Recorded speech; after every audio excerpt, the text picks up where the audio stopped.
Yeah, first I'd like to start off by thanking the Asian American Activity Center for putting on this great event and for being the foundation for the Asian American Pacific Islander community here. Thank you in particular to Cindy and Gerald, whose hard work often goes unnoticed.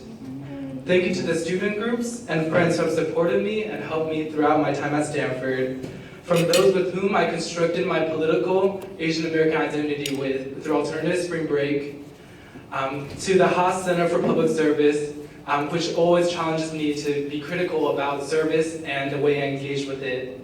To the beautiful people at Mwekma and Okada, who show me how wonderful it is. Yeah. Who show me how wonderful it is to live in a space centered around people of color. To ASA and all subgroups who continue to teach me more and more about the API community and myself. And of course, thank you to my family who's sitting over here.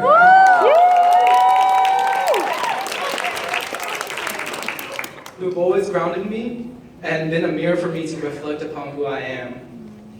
When I think about public service, I cringe a little bit because there's a power dynamic implicit in the term. Who is doing the service and who is being served? As such, one cannot participate in service without thinking about the systemic injustices that make what we call service necessary in the first place.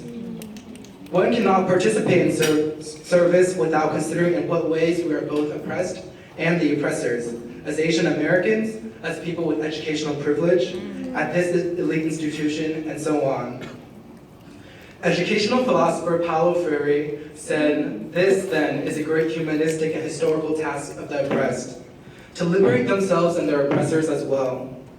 Today, I want to talk about perhaps what is the greatest form of service we can commit to, a task towards our liberation as Asian Americans, battling internalized racism together as a community.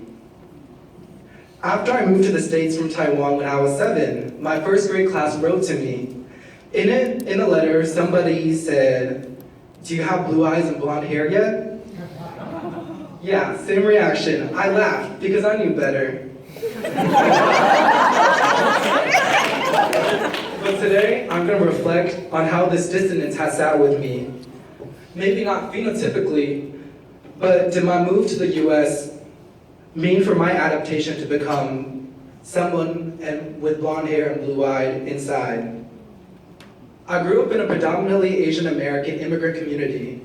Though perhaps we didn't wish we were white, I would say our aspirations or our visions for success were largely centered around whiteness. Our identities were constantly policed. If you talked with an accent, you're too Asian. If you didn't know your ancestors' language, you're too white.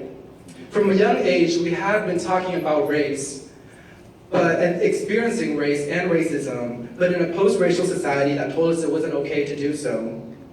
In the Black freedom struggle, Malcolm X once asked, "Who taught you to hate the race that you belong to so much that you don't want to be around each other?"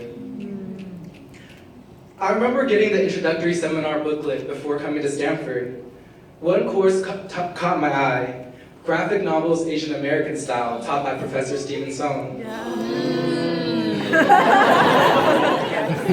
I laughed, again, but this time because I wondered, what more could I learn about being Asian American? After all, I am one. If you're thinking that right now when I brought the course up, I recommend you take an Asian American Studies class. When I got to Stanford, I thought Stanford was about learning how to be successful, not how to be Asian American.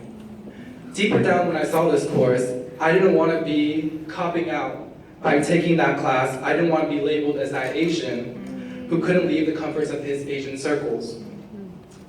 A lot has changed since then, but what I'm realizing now is that no one had taught me how to value myself as an Asian American. My parents had instilled in me a nationalistic pride for my home country, and the public education system had indoctrinated me with white American patriotism.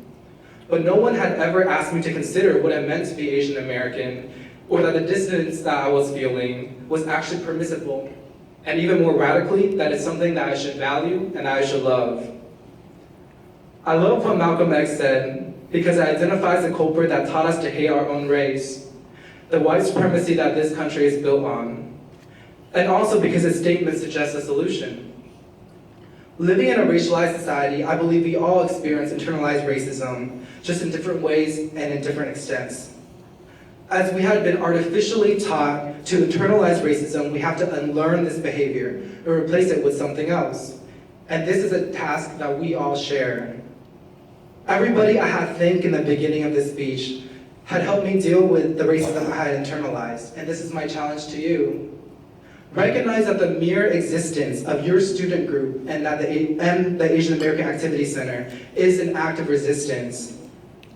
Push this resistance further by having dialogue with one another and helping each other heal. Radically love that you're surrounded by people of your race. There's more than one way to be Asian American, yet we're stronger when we come together as a community. Learn Asian American history and narratives on which you can ground your own experiences and narrative. Support movements nationwide, such as Who's Teaching Us, that is essential for our well-being. I challenge everybody to imagine a new world order in which all people, including Asian Americans, can live more freely. Thank you.